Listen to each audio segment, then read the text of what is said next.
Saludamos a esta hora al señor presidente del Consejo de Estado, Luis Alberto Álvarez. Magistrado Álvarez, gracias por estar en 6 AM. Buenos días para usted. Buenos días, Gustavo, y a todos los de la mesa de trabajo y a los amables oyentes. Presidente, en términos jurídicos, hay una discusión grande sobre las alocuciones presidenciales, los consejos de ministros televisados. Hay un gran debate por lo que pasó ayer desde el punto de vista eminentemente jurídico, que es lo que corresponde al Consejo de Estado. ¿Cuál es la lectura que tiene la corporación de lo que pasó ayer en la transmisión frente a lo que había decidido el Consejo de Estado? Bueno, Gustavo, el Consejo de Estado falló una tutela donde amparó los derechos de una ciudadana a la libertad de información y al pluralismo informativo. Y en ese fallo del 11 de abril, lo que ordenó al presidente es que las transmisiones de los consejos de ministros no pueden ir por los canales privados de televisión. Si entendemos que el Consejo de Ministros, repito, es una instancia del gobierno donde se discuten temas, desde luego, de interés de la agenda del gobierno, pero que no todos responden a los lineamientos que la ley y la jurisprudencia ha señalado en relación con las alocuciones presidenciales.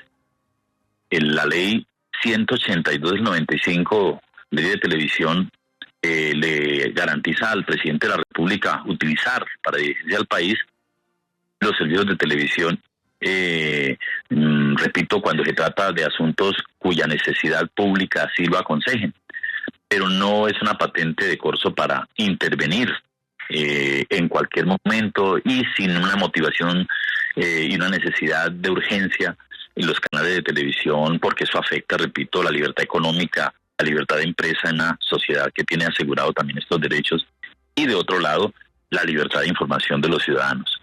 En consecuencia, esos elementos fueron los que tuvo en cuenta el Consejo de Estado al fallar la tutela y ordenó al presidente de la República, repito, que puede continuar haciendo los consejos de ministros, pero con la precisión de que no se pueden transmitir por los canales privados, sino por los canales oficiales, como Señal Colombia o el canal institucional y las redes sociales que a bien tenga. Magistrado, lo que hizo el presidente Petro ayer fue un consejo de ministros, porque el argumento de él, y de nuevo lo que le comentaba Hernando más temprano, es que para que haya consejo de ministros, pues tiene que haber ministros. Y aquí, en realidad, técnicamente había un ministro, que era el de salud, el otro era viceministro, y ya después las directoras del IDEAN y del Instituto Nacional de Salud. ¿Eso fue un consejo de ministros televisado y transmitido? El presidente tiene, repito, el derecho asegurado por la Constitución y la ley de transmitir las preocupaciones que asisten frente, en este caso, de una emergencia sanitaria como consecuencia del brote y la propagación de la fiebre amarilla. Ya analizar si el presidente desborda los límites en el sentido de que convierte un consejo de ministros, una alocución presidencial, disculpen, en un consejo de ministros o viceversa, es una responsabilidad pública que tiene el presidente, porque el primer obligado a acatar las decisiones judiciales es el primer mandatario, el jefe de Estado. En la Constitución le señala que él es el primer obligado, repito, a acatar la Constitución y la ley y los fallos judiciales, de manera que es una línea delgada que cualquier ciudadano puede analizar hasta qué punto, repito, ya se tergiversa las condiciones que se han señalado en torno a una alocución presidencial. Una alocución presidencial supone necesariamente, repito, una necesidad y una urgencia, como ha ocurrido en muchos gobiernos. El presidente Pastrana, a través de una alocución presidencial que vimos todos los colombianos, anunció la terminación de los diálogos con las FARC y la recuperación de la llamada zona de distensión. El presidente Carlos Lleras Restrepo también, cuando fueron las elecciones en 1970 y que la ANAPO reclamaba un triunfo, pues tomó la decisión de decir que los colombianos a las 8 de la noche tenían que resguardarse y declaró el toque de queda y el estado de sitio. Circunstancias de esa naturaleza es a la que se refiere la ley y es a la que, digamos, la jurisprudencia desde hace rato. Esto no es una decisión, por supuesto, pensando en punto a las alocuciones presidenciales. Lo que ocurre es que, repito, pues el gobierno y el presidente en particular tiene el deber de interpretar ese fallo en los estrictos términos en que fue decidido y ya comenzar a transitar por terrenos movedizos pues creo que no corresponde y por el contrario da un mal mensaje al país, porque el país conoce, repito, que lo que hace la jurisdicción contenciosa y lo que se hace en el Consejo de Estado es decidir fundamentalmente con la Constitución y la ley y con la fuerza de la razón y el derecho. Presidente, con los buenos días y permítame expresarle mi complacencia por su ya plena recuperación. Deseo ahora preguntarle por si en la impugnación que ayer anunció el gobierno que había radicado frente a la importante sentencia de tutela que da cuenta de estos hechos, y aunque tenemos claro los juristas que es a la Sala Plena del Consejo de Estado a quien le correspondería eventualmente analizar si es ese organismo el que decide esa tutela, esa impugnación, si el gobierno solicitó precisamente en esa impugnación que la tutela, o mejor aún, la impugnación fuera conocida por la Sala Plena del Consejo de Estado.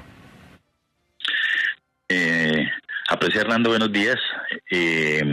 Quiero decirle que pues hasta ayer en las horas de la tarde, por circunstancias, no tuve la oportunidad de verificar si finalmente se radicó la impugnación, pero si así fuera, vale la pena señalar que por ley, por reglamento interno de la corporación, la tutela se falla por una sala de las 26 creadas por ley en el seno del Consejo de Estado, y la impugnación corresponde primero tramitarla por sorteo a cualquier otro magistrado distinto a los que integró la sala de primera instancia, y no es la Sala Plena la que decide la impugnación, sino, repito, otra sala distinta a ella, con ponencia del magistrado que le corresponda por reparto.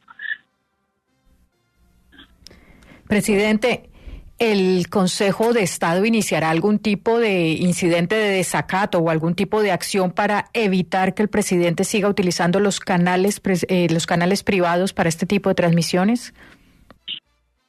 Bueno, esa es una decisión que corresponde estrictamente al juez que falló la tutela. La decisión de tutela es de cumplimiento inmediato.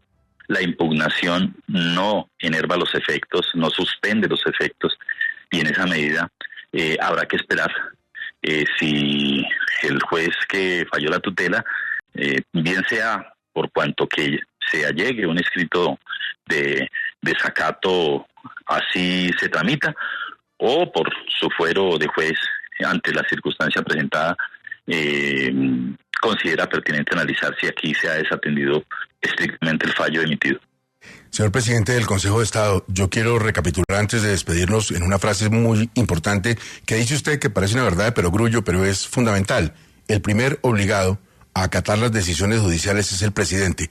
Hoy el Consejo de Estado piensa que al menos en esto de la alocución no está acatando el presidente las decisiones judiciales.